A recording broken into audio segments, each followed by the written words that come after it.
दोस्तों, लता मंगेशकर करीब 29 दिन तक अस्पताल में रहीं और फिर उनका निधन हो गया। उन्होंने जिंदगी को अलविदा कह दिया और उनको राजकीय सम्मान के साथ दुनिया से विदा भी कर दिया गया। अब लता जी के आखिरी 24 घंटे को लेकर, उनके जबरदस्ती खुद ही मास्क हटाने को लेकर, उनके खुद के फैसले को लेकर बड़ी बातें निकल कर आ रही हैं। और यहाँ तक कि वो आखिरी दिन या कहें कि आखिरी दिनों में सिर्फ एक शख्स को याद कर रही थी और अब खुद उनके परिवार ने, उनकी बहन ने ये बातें बताई हैं। तो क्या हुआ था लता जी के साथ आखिरी 24 घंटे में? क्यों डॉक्टर्स के मना करने के बाद भी लता जी ने खुद मास्क हटा दिया था? सब कुछ आपको बताते हैं। आप भी अपनी राय इसे लेकर जरूर दें और लता जी को श्रद्धांजलि देने के लिए कमेंट जरूर करें। चैनल को सब्सक्राइब कर चैनल के साथ जुड़कर अपना प्यार और सपोर्ट भी जरूर दिखाएं।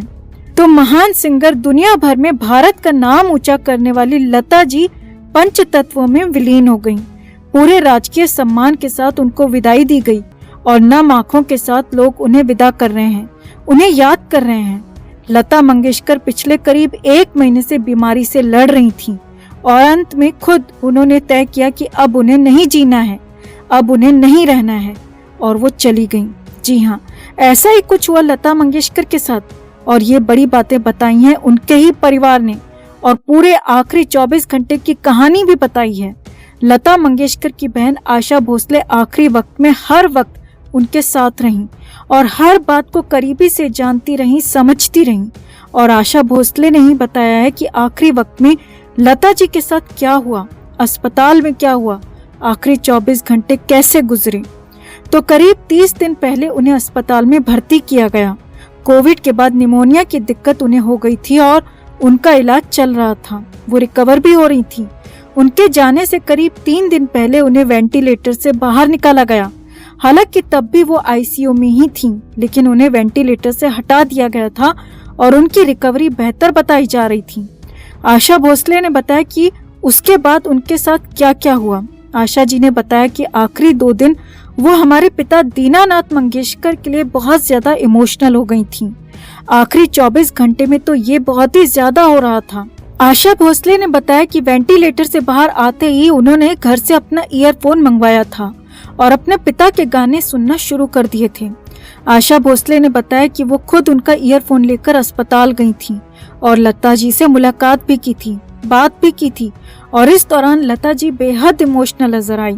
आशा भोसले ने बताया कि आखिरी 24 घंटे में लता जी को सिर्फ अपने पिता दीनानाथ मंगेशकर याद आए, जिन्हें लता जी ही नहीं बल्कि आशा जी भी अपना गुरु मानती हैं और लता मंगेशकर अपने पिता को लेकर बहुत ज्यादा इमोशनल थीं।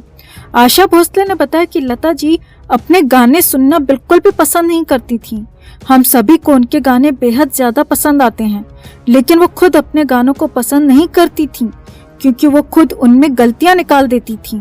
इसीलिए वो अपने गाने सुनने से डरती थीं कि कहीं कोई और गलती न निकल आए।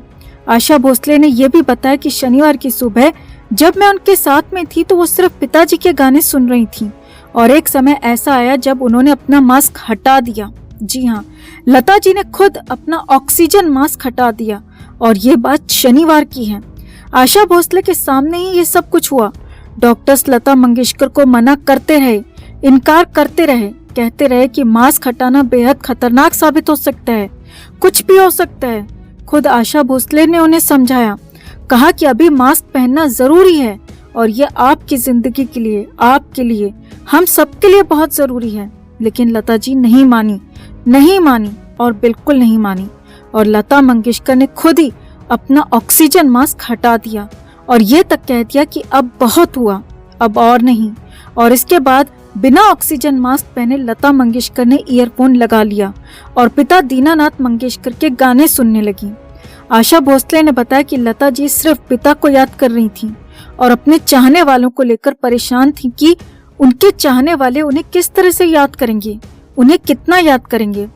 आशा भोसले ने बताया कि लता जी ने खुद उस रास्ते को चुना, खुद मुक्ति के रास्ते को चुना और खुद ही अपना अंत समय भी चुना, जो कि उनके ऊंचे ओहदे को दिखाता है, क्योंकि लता जी को एहसास हो चुका था कि उनकी रिकवरी अब बहुत मुश्किल है और अगर उन्हें जाना ही है तो मन से जाएं, खुशी खुशी जाएं और अपने पिता को, अपने गुरु को, अपने भगवान को याद करते हुए जाएं।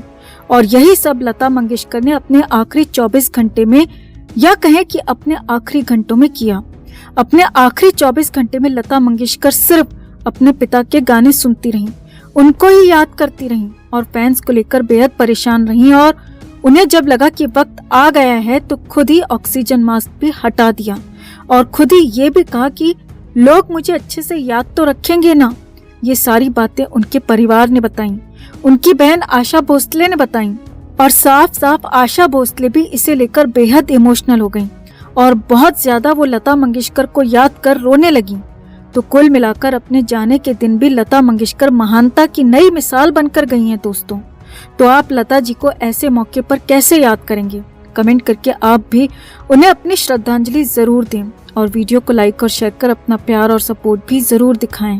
भारत की स्वर कोकिला लता मंगेशकर 6 फरवरी को इस दुनिया को छोड़कर चली गईं।